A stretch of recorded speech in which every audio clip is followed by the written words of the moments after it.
একটি প্ল্যাটফর্মে আসতে পারে এবং সামনের দিনে আমাদের এই বন্ধন অটুট থাকবে এবং আমরা আমাদের মনের ভিতরে যত ধরনের ভালো দিকগুলো আছে এই দিকগুলোকে আরও বেশি বিকশিত করে আমরা সামনের দিকে এগিয়ে যাব এই কামনা করে জেলা শিল্পকলা একাডেমি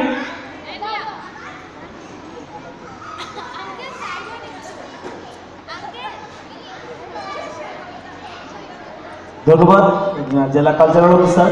আসলে আজকের এই নৃত্য দিবসটি সত্যি সত্যি সফলতার পিছনে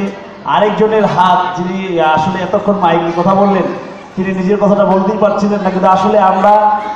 তার একটা অক্লান্ত পরিশ্রম, তার জন্য একটা সবাই হাত তালি দেবেন। জেলা কালচারাল অফিসার আসাদুল্লাহ বীর,